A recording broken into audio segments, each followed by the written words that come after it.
A biblical perspective on life, culture and current events. This is 2020 on Vision. Hey, we're turning our attention today to women in business, and more specifically, Christian business women, and those who aspire to put action to great ideas. Our special guest today says an idea is more powerful than an army. She's a pioneer in applying an active faith in God for the advancement of women in commerce and industry. Diana Abruzzi is founder and global chair of the International Women's Federation of Commerce and Industry. It's a global chapter network founded back in 1992 with business summits these days, social networking events, confidential support forums, helping ambitious business women grow and prosper. The IWFCI is described as an empowering opportunity for women to meet and engage with like-minded entrepreneurs to grow their businesses in a supportive network.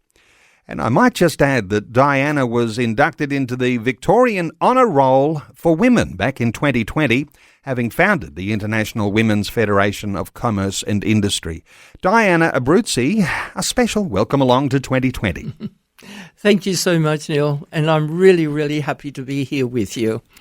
Diana, we'll talk about some things in your life as we go through our conversation, but let me start with one of your favourite sayings, and it's been mentioned a time or two through the morning. An idea is more powerful than an army. Yes. In the right hands, it can do incredible things. You have to, some are driven by a cause, some are driven by a passion, but the main thing is that an idea can be so strong in a person that it needs to do something. Now, you talk about Genghis Khan, say. He had an idea that he was going to conquer the world, but what he did do for good was he opened up the trade routes. And how he did that was incredible, because what he used to do is conquer a place, then he'd get the daughters to marry the sons of that country, and then they'd rear that. And they also, all the convoys that used to go, the diplomats, in the past, they always had their heads sent back. But then he negotiated that as well. So now we've got diplomatic immunity now through him. But then you've got people like Gandhi, who had an idea that he wanted to free his nation passionately. He was a lawyer, and the lawyers are very good when they start debating things. But he had a passion for the freedom of his country, and he saw it out without any war. Now, there is an idea that actually overtook a country without war. So that is a good example as well. And, of course, we have the worst of them, which was Hitler. Hitler had his idea that he wanted to control the world as well, but his one was of fear, not of embracing everybody, that everyone would prosper, but his was of fear. And then there was Luther King, which is an American person. We all know about Luther King. We all know about Nelson Mandela and the wonderful work that they've done. I mean, Nelson Mandela was a terrorist by some. The others he was a freedom fighter. So it all depends which side you were on. But he had a dream. And that brings us back, doesn't it, yes, to having the right idea. Because as you, I think, so aptly describe, there are good ideas and there are bad. Yes. As a Christian believer, you will appreciate that the ideas that we are thinking, that we believe are sown into our hearts and minds divinely by God, that those are sorts of good ideas, or ideas that will have a good outcome, not just a profit, but an actual outcome that will actually affect your wider community, maybe even your nation, maybe the world. Absolutely. And it's when I got the idea to start IWFCI, my organization. I only had 60 business cards. And I had this dream, this vision of women trading the globe. But what it takes, now, when you've got an idea, it's how do you begin? Sometimes people can dream about the end product, but they don't know how to begin it. And that is a story in itself as to how you begin and the compassion, because if you don't have passion for what you do, it's going to fail, because there are so many obstacles to achieve your passion that you've got to have that strength. And I, as a Christian, I believe that God was leading me because I was reaching out to many, many nations, and I was helping women from all these nations. And I've just taken note of what's happening in Afghanistan, where we had a branch there, and what's happened there to our people. So we have a calling, and we've got to be able to, as a Christian, this was my calling into the nations. But I couldn't do it without God. Let's start along the lines of your story and the formation of the International Women's Federation of Commerce and Industry. Now, you're into all of these nations around the world. You travel a lot these days. Yes. But it all started from sitting around the table with men. Yes. We had a business, not a huge business, it was a business. And we produced hydroponics nutrients, and we're doing quite well. And I then became involved with Chambers of Commerce. And so I sat on this council, and they were all men. I was the only woman. And I started to notice, now this was 1992, the beginning of computers, and, you know, we used to write letters then. Do you remember that day? I do. And everything's quick now. But I noticed they were nervous because they were entering into a very male-dominated area of business. And I felt they needed help to actually transition into that. But the council said, oh, no, just get them to become a member of the Chamber of Commerce. And I said, no, that's not going to work. That's not what they need. Anyway, for 6 months, I haggled with them, and still they stood. I said, okay, I'm going to start the first Chamber of Commerce for women in the world, which I did, and it still is. And things have grown dynamically in that time, and chapters have been added. Yes. I'm saying not every year, but as every chapters. Year. Every year, yes, okay. Every year. So when you describe the way that your Women's Chamber of Commerce has grown, how does it look today? Today we have created a platform for women to be inspired from. For instance, we have a branch in Mongolia.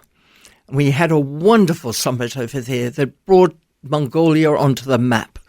And one of our members there decided she wanted to go into Parliament. So all our members in Mongolia got behind her, and now she's in Parliament. Now, it is a platform to inspire people to reach whatever they ever thought they ever could be. Now, a number of times, I'm sure, through our conversation, we'll be talking about how you can connect as a listener to our conversation today as we talk to women, and women who will have a Christian faith, and what it will take to take their ideas to the next level, to put action to ideas. This is a gift you have, a woman of action. Well, it also, to have an idea is, do you have the courage to do something about the idea? That's the first part. Then you've got to ask yourself, why am I doing it? A lot of women may want some extra money that they need, right? Others have an idea of something they've always wanted to do. It could be anything. It could be designing clothes. It could be an idea that they've actually created that is going to help and enhance mankind. I mean, some of these ideas are incredible, but first of all, you've got to ask why you're doing it. And once you've understood that, because I'd have to go back as to why I started, not just from that at the Chamber of Commerce, but what led me to be ready for that. Let me ask you, there's going to be all sorts of things that hold ordinary women back. Yes. The Christian woman, though, is she facing even some extra hurdles? Are there extra barriers for a Christian woman, or is that something imagined that needs to be reimagined and understood in light of, what we understand about what God and his purpose are for us? I'm probably going to hit a rather sensitive spot here, especially for men, but it can be the spouse that actually stops them from doing it, because some can become so, embodied with Christianity and the rules of the book, the Bible, that they feel that that's not her place to do that. She should just be home rearing the children and so forth. Nothing wrong with that, if that is where they have made those decisions to be. It was the decision I made, that I would not go to work until my children were in school, and I would have those first 7 years. But it can be a spouse can hold you back. It can be lack of knowledge holds you back because you don't know what to do or how to bring that idea to life. And then you've got to have a passion for it. But that's only the beginning. The beginning is then, how do you start it? And that's where you need a lot of skills. This idea of a biblical foundation here, wisdom in the multitude of counsellors. When you are a part of an organisation like yours, the International Women's Federation of Commerce and Industry, and you've got networking and even confidential support forums. It's about not doing it on your own, but actually accessing the expertise that can come from others who may have trod the path before you. That is true. That is true. We have what we call a small group called Knowledge Exchange, and we don't allow any more than 50 people to be in that group. And what we do is that we bring different speakers on what we believe the skills they need to know more about, especially going in, the world is changing. AI is just absolutely destroying a lot of jobs, but it can also enhance a job. And it's all about reskilling. There's so many issues that are going on at the moment. So these knowledge exchange events, we bring, like for instance, we just had one last week, which was called Cultural Intelligence. Now remember, we're all about trade, in trading between the country and their chapters. So we need to understand what is the culture of these countries in business. So we bring that to the table. And then others want to know, how do I negotiate a deal? How do I do that? How do I make an impression without, without talking? Life, culture and current events from a biblical perspective. This is 2020 with Neil Johnson on Vision Christian Radio. We are talking today with Diana Abruzzi, founder and global chair of the International Women's Federation of Commerce and Industry. Diana, just in case listeners might be wondering, is this a new Christian ministry organisation? This you started back in 1992. How do you describe your organisation? Because it goes way beyond just Christian women. Yes. Embracing all women, encouraging them in their own gift, talents, and getting some action to their ideas. I have engaged a lot of Christian women on my team, and there are some who aren't. So we've got the mixture. But I do believe by having the mixture, our Christians who are part of what we are doing will be able to speak to people who aren't a Christian and may be able to share the message with them. But we are not a Christian organization, but we have a powerful impact with the power of God that is being prayed into this organization, that we will have an impact with people globally. And this journey to show you, I have sat with the poorest of the poor in the Philippines, and I have sat with the Queen of Thailand for dinner, and with other dignitaries, and I've walked the walk of so many lives of so many women, going from the ones of the poorest of the poor to the richest of the richest. And I tell you something, it's the poor women that I saw dignity, ambition, and inspired, wanted to do something more to make a change. And they inspired me. because they weren't going to give up. They were determined to change their lives. And I was just so impressed, and I felt so humble in their presence. And they were very supportive of each other in the villages. Let me ask you about some of those things that shaped and formed you in your faith values, and as you've applied those to leading such a amazing organisation.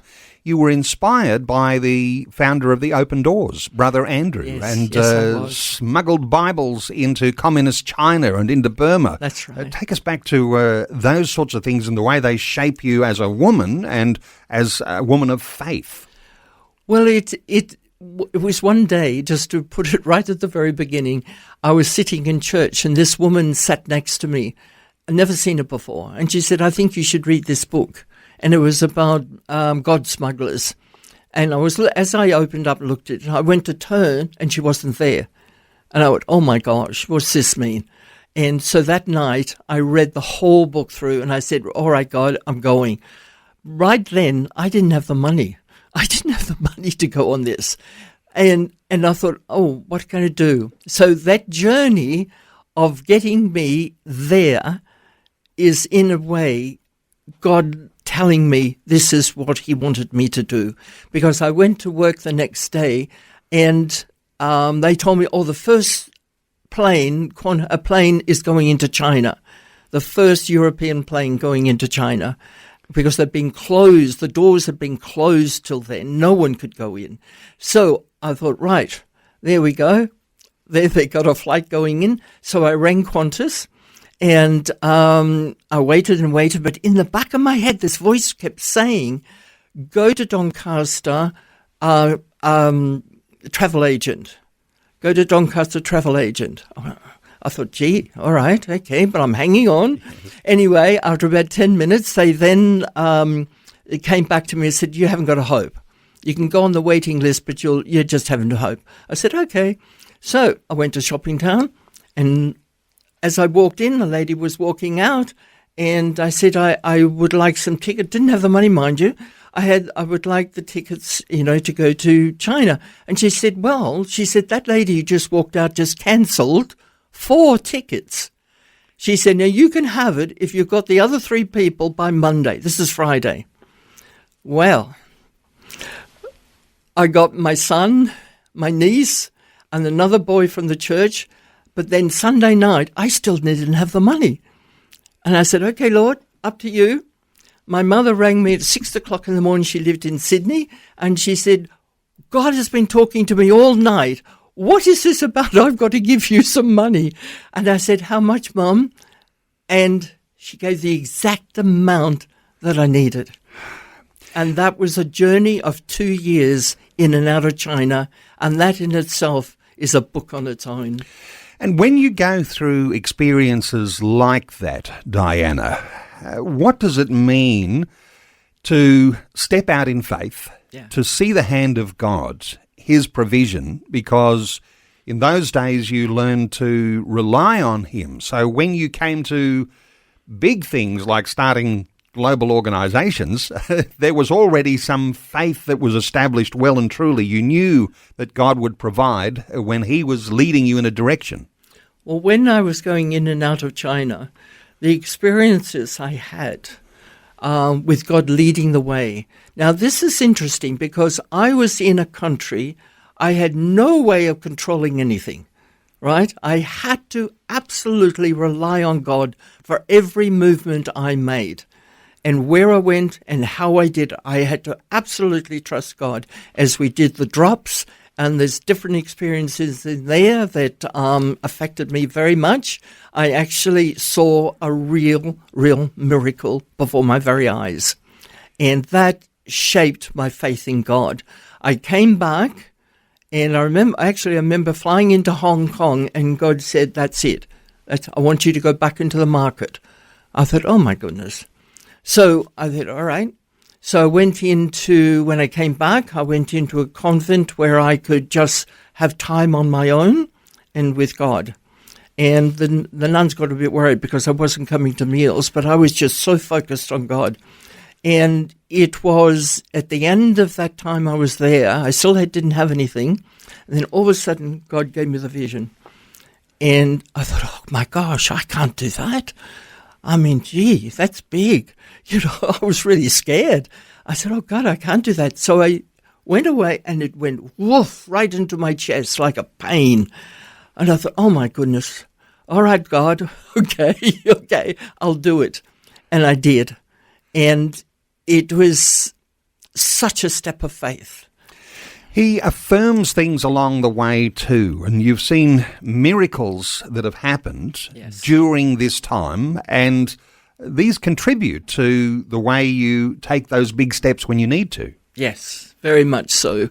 And as I talked to you before about when we were in China, and the whole idea is that you can't take a taxi at that time. Now, this was 1984.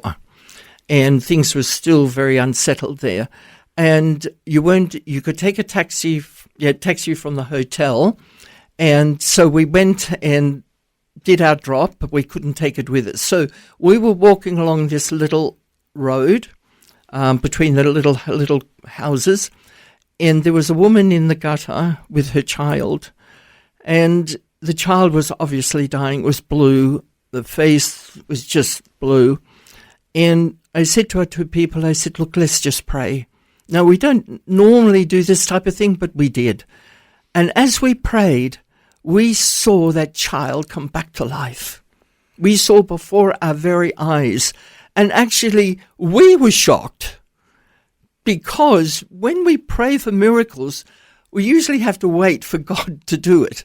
But here he gave us an instant miracle. And we were overwhelmed. We were so overwhelmed with the glory of God that we saw a real miracle. Diana, I wonder if we might talk about entrepreneurial spirit, because sometimes we're thinking of great entrepreneurs, and a lot of those entrepreneurs that come to mind are men. Let's talk about entrepreneurial spirit for Christian women. The entrepreneurial spirit, I believe, is God-given. Because they're visionary, they can see things that others can't see. They can look at a business that's failing, and all of a sudden they can see what they can do to it. But the point is, when, as an entrepreneur, you have an idea, and you've got to understand the mind of an entrepreneur, and don't ever think, because constantly you are dreaming dreams, don't ever let anyone stop you from dreaming dreams, because out of that will come a passion that you want to do, that you believe in. And the thing is then, all of a sudden, you have the passion, you have the idea. How do I take that idea to the next level? First of all, you've got to know where you want to take that vision to. What's the end game? What do you want? For instance, I started out with 60 business cards with the idea. My vision was I was going to trade the globe. Women were going to trade the globe, right? Without the vision of where you want to take it, you will actually crumble under the obstacles that will come your way. So believe in your dream, believe in what you want to do and what you want to achieve with it. Secondly now, then you've got to begin. Now this is practical starting a business, right? Why are you starting it? Is it for gain, or is it because you've got a passion for something? And once you've decided that, because no business will thrive without a passion. And so once you've decided this is what you want to do, then you go into all the other areas. But above all, of accounting, lawyers, setting it up, legal, all these sorts of things. But then you've got to grow yourself, right? You can grow a business and you don't grow, you're going to fail, because you've now got to grow. And you've got to grow with skills.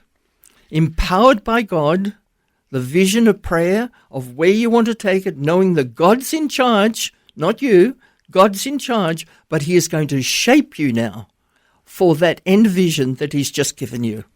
is going to shape you.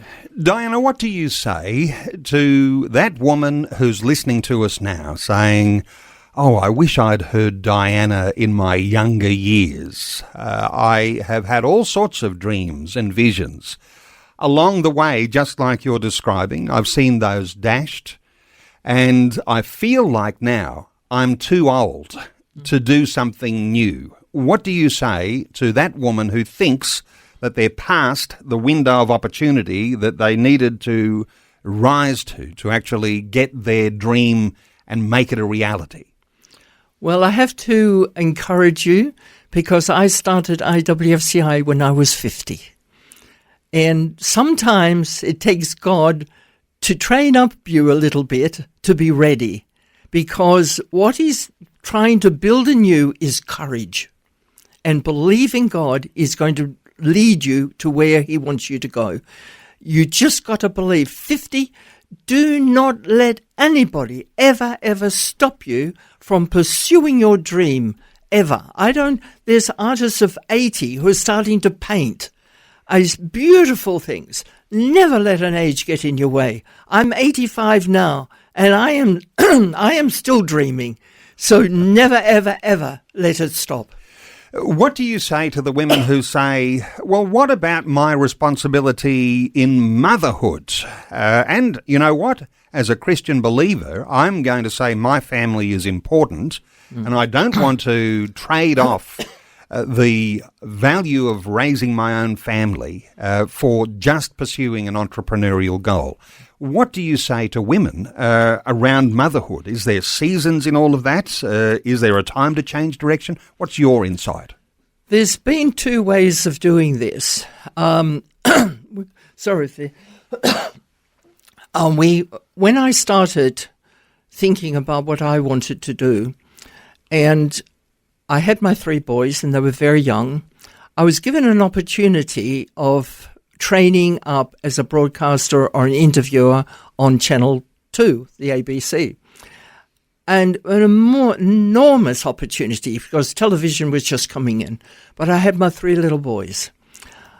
And I knew that if I wasn't there with them, then someone else was going to rear my children in a daycare. Did I want that? I wanted to train up my children with God by my side with those 3 boys. And I want to say to you, I have enormous rewards because of my 3 boys today. And we have a very close relationship. That bonding of those first 7 years is absolutely crucial. Now, there are women who have had a business before getting married and have children.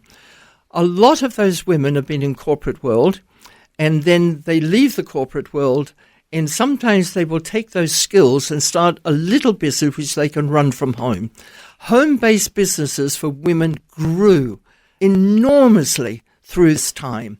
They were there with their children. They can get off and go and pick them up from school and things like this. But that all depends whether it's your business you're growing, which means you're in charge of your time.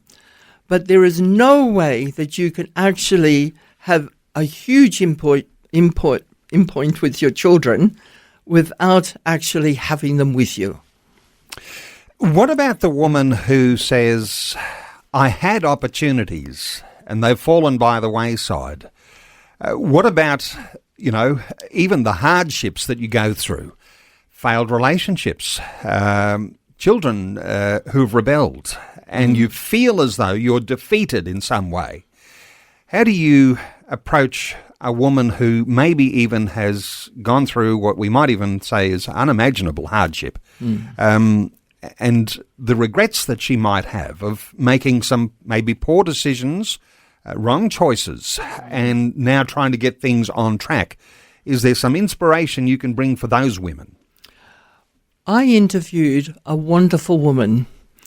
She had been abused in the most horrendous way. She was able to come out of it with the help of others that actually rescued her of this abusive husband. She then went on with self-esteem gone, couldn't dream dreams, couldn't do anything, just felt helpless in the whole situation and no control over what was happening, and great despair.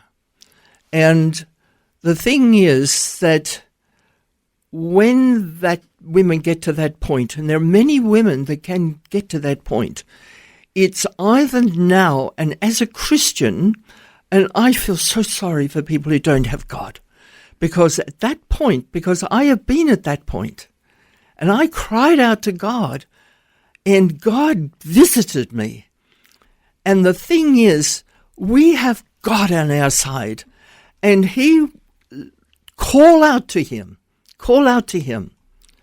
and He will prepare the new way, your new path. And this lady started her own business, and it is extraordinary what she's doing with it, with the power of God beside her. And I've had story after story after story of women coming out of shocking situations, but the power of God in them urged them on to become who they are. And it's amazing. I just love those women. I love them. I can hear your heartbeat here. God is not finished with you yet. You're not too old to do something new. Those ideas, those dreams, those visions can come to pass. Let me ask you, because if you've gone through hardships, and it's hardship just being a mum, rearing those children from their younger years.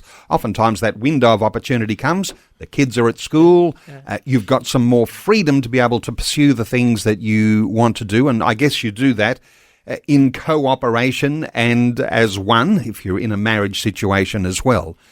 But the thought of God's not finished with you yet, if you've gone through hardships, is it even a therapeutic thing to overcome some of those hurts and difficulties, to get your mind on something that you believe God is taking you into a new path? I think one of the biggest encouragers is when they come out of that they do get a job. May not be the dream, but it's a job. But having your own money is a big, big thing, very big thing. All of a sudden now you're in control of money, which is yours. That is a big booster to a woman's morale. The second one is by going out, because while you've been in this situation with someone who's trying to destroy your whole being, that now all of a sudden you have your money. But having the job gives you then courage to talk to people, to do things, to work in that position, giving you more confidence that, yes, I can do this. I'm good. I'm starting to feel good about myself now. Now, when you start dreaming dreams, you're taking all this knowledge that you're learning in the little businesses or the little jobs you're taking. You're learning. And that I went through 10 years of that learning. Right? God would move me on to the next one and the next one and the next one until I'd learnt all these things. So do not despise small beginnings. Do not despise, because in God's hands will lead you in the right direction. And having your own money, having a job, and growing with confidence is the beginning of what God's doing next. There is thinking sometimes around the thought of a woman knowing her place. And yes, we can have some issues around the way we interpret Scripture. I often will say, are those things descriptive as to what was happening in the time the Scripture was written, or are they prescriptive? Are they for the future? In some sense here, while in Christian ministry, we're often talking about women serving in church in a kingdom pursuit that supports the ongoing work. I'm one that often will say that business is as much ministry as it is to serve in church, and looking for that divinely inspired idea as to where your gifting is and moving in that direction, it ought not to hold us back. Because if we know that this is something that God has, in some sense, downloaded, some level of revelation or inspiration about your own gifts, that those things ought to be nurtured and we need to act on those things. If we don't, we're not actually being good stewards of God's gifts, are we? Any thoughts here around knowing what your gifting is and then pursuing those? It's interesting because when you look into the church structure and you've got your pastors, there are many pastors, and God forgive me for saying this, but I believe some pastors are more inspired by their own self than actually preaching God's word. And control. The character of your pastor is very, very important. And because they're preaching into the family and the structure.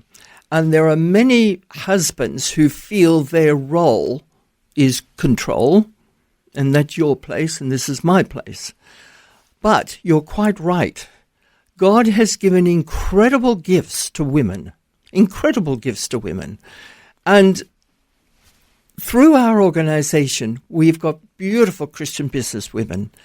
And through this, we have reached many women across the world. Had I not started it, some of these women and many of these cultures would not have heard about God. I said, it's how we live and walk the talk in our organization is where we touch people's hearts. I've had people at some of our events come to me and start crying their eyes out. And I just put my arms around them and said, God loves you. Now, many things happen. And I've always said, even though I'm the global chairman, and so my phone is always open. I don't care where you're at, phone me. And I have ministered to many, many women throughout my life. And I have experienced many things that they are going through. I have lived life and seen much and had to overcome much. So I can relate. As soon as they speak, I know exactly what they're saying. I know what they're doing. You know, if we're looking for even biblical wisdom around women and pursuit of business enterprise, you can't go further past just some of those who were supporting Jesus. Even Mary Magdalene, who had her own past, but she, as a businesswoman, and I don't think it was in the same business she was in earlier, but pursuing business pursuits. Joanna, the wife of Chusa, and Susanna, the scriptures tell us, helped support Jesus out of their own means. These were women of means who were supporting the work of Jesus. There's those examples of Lydia, the seller of purple. In Acts chapter 16, you could read about Lydia, a luxury textile trade. Her home became a base for early Christian ministry in Philippi. And it wasn't because she was a great minister of the gospel, but because she was clearly a businesswoman who was supporting the elements of the kingdom. Yes. And if we took that back, now I'm going to ask you about, this is the one everyone goes to, is the Proverbs 31 woman who looks like she's far too much a best example than anyone can live up to. But no doubt that Proverbs 31 woman means something significant to you. Yes, it does, because she was doing so much. She was down up at 6 o'clock in the morning. She was down at the marketplace. She was making the bread and coming back, and everything was there for the men. She was doing the sewing of the garments and looking after the home. She was doing the wheeling and dealing down on the marketplace to buy the things that were needed for to the family. She was your businesswoman, the skills of a woman. Now, when you come to a woman who runs a home successfully, what do they think that is? It's running a business, right? Yes. That is a businesswoman's brain doing that. And God has gifted women so many ways. Now, differently. If I can put it this way, when I was talking to Graham Kerr from Galloping Gourmets way back in those years, I don't know who can remember him, but I remember him talking to me, and he said, Danny, you've got to stop trying to be like someone else. Now, this is when I was in my 20s. He said, stop trying to be like someone else. He said, there's a big flower garden, God's flower garden. There's the pansies, There's this and that, all the different flowers, the different size. And he said, you're the big red one in the middle. And I went, oh my gosh, what does that mean? He said, God will reveal. But he said, every flower is people doing a little of this here, a little bit here, a little bit here. And that is now forming God's covenants and fulfillment of what he wants to do with everyone's lives. Not everyone is the same, all right? I'm probably larger than life. There's someone who's much quieter and gentler, like a pansy. But they're doing incredible work for God and doing service and building a little business for themselves. Each of us play a role in God's overall vision. And no doubt there's effort involved. No doubt there'll be hardships and problems to solve. Yes. And like the Proverbs 31 woman, gets up while it's still night, provides food for her family and portions for her female servants. In other words, she has employees. Yes. Considers a field and buys it, and out of her earnings she plants a vineyard. This entrepreneurism, Absolutely. when you look at the Proverbs 31 woman, we have biblical foundation there. And if there wasn't that perfect-looking woman in the Bible, maybe we wouldn't have a conversation like this. Maybe there'd be other things that would come in and distract us from a conversation, but we do have the image of a woman that God has given to us as to one who conducts herself in such a way as she is the most amazing input into the lives of others, because she even considers the poor, and she's on the lookout for opportunities to be a blessing. Now, for women who'd like to connect with you, we've run out of time for our conversation, but I know there'll be some women who are thinking, how do I find the nearest chapter to me of the International Women's Federation of Commerce and Industry? How do they find that, Diana? Well, they can find me. They can ring me. I'm open. On my mobile, 0419 539 106. I am visiting Queensland right now at the moment with Vision, which is an absolute delight to see the wonderful work that Vision's doing. It's overwhelming, and well done to all of you. Fantastic. There's a great team, I might say. Yes, there's a team, and that's what IWFCI has a great team. And we work together. And the thing is, we have a branch in Melbourne, but we're not up against having a branch in Queensland that may help. Are you open to having branches in each state and territory? Yes, so of course we are. Women listening to us now, you might even be thinking, this is what I need to start in my town or in my state, and you're open to talking to people. Absolutely. You've got chapters. I think there's 14 chapters around the world. Yes, and growing. and growing. And just to reinforce that we're not talking just about doing the little home-based business, but we're actually talking about the sort of business that you get into when you trade with the world. And now this is the transition of beginning, growing, and ready for export. Now we have a program calling Export Ready. And we're training all our members across the world how to be export ready, because any moment one of our members in any country will say, I want to do something in Australia, or I'm looking for something in Australia, or I want to import, or I want to export something from Australia. You've got to be ready, because we have to be up to scratch, ready for the opportunities, because opportunities are changing by the minute. And if we're not prepared, skilled up, and I mean skilled up, then we're going to miss many opportunities. And this is where I talked earlier about growing the person running the business, because they, through what we do with our skills, and it's about the knowledge exchange program, gaining skills, knowledge, more knowledge, world's changing. When we talk, where I'm going to India, we're going to talk on an international area of the whole world, what's going on, and I will do a speech there. But right now, I want to grow women so they can start growing the business themselves and starting to look at all our branches for business, new markets and new business for the opportunities. Thanks for taking time to listen to this audio on demand from Vision Christian Media. To find out more about us, go to vision.org.au.